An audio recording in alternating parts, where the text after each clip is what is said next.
నా తల్లిదండ్రుల్ని దయాదాక్షణం లేకుండా ఈ చిత్రహింసలు చేసిన ఆ నికృష్ట మానవుణ్ణి నిలువున చీల్చి వాడి శరీరాన్ని కాకులకు గద్దలకు వేస్తాను.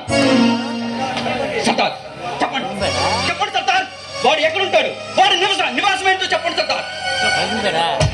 వాడి నివాసం శాంతి నివాసం.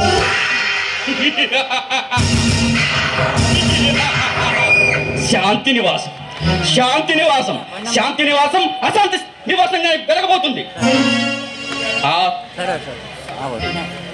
ఆనంద దేవతను అంతమొందించి శోక దేవతను నిద్ర లేపుతాను. సిరి సంపదలతో మహాలక్ష్మి నిలయమైన ఆ భవనంలో దరిద్ర దేవతని తాండవిస్తాను. నిత్య కళ్యాణం పచ్చని తోరణంగా విరాజల్లుతున్న ఆ భవనం శ్మశాన వాటిగా మారుస్తాను. అప్పుడే నీ జనకుల ఆత్మకు శాంతి కలుగుతుంది. నాగరాజ్, ఇన్నాళ్ళుగా నీ మీద పెట్టుకున్న ఆశా పుష్పం ఈనాటితో వికసించింది. నాగరాజ్, వికసించింది. వెళ్ళు వెళ్ళు, నీ ఉద్రేకం చల్లారక ముందే వెళ్ళు. వెళ్తాను, ఇప్పుడే వెళ్ళి నా కర్తవ్యాన్ని నెరవేరుస్తాను.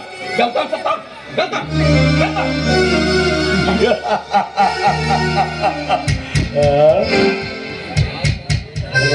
బహదూర్ నాగేంద్ర భూపతి, సింగన్న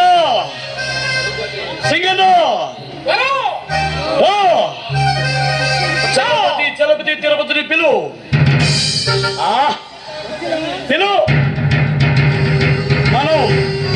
మనం అనుకున్న కళ నెరవేరబోతుంది.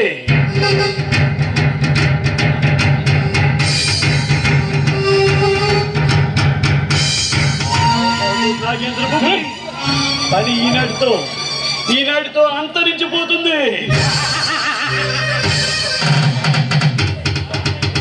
సింగన్న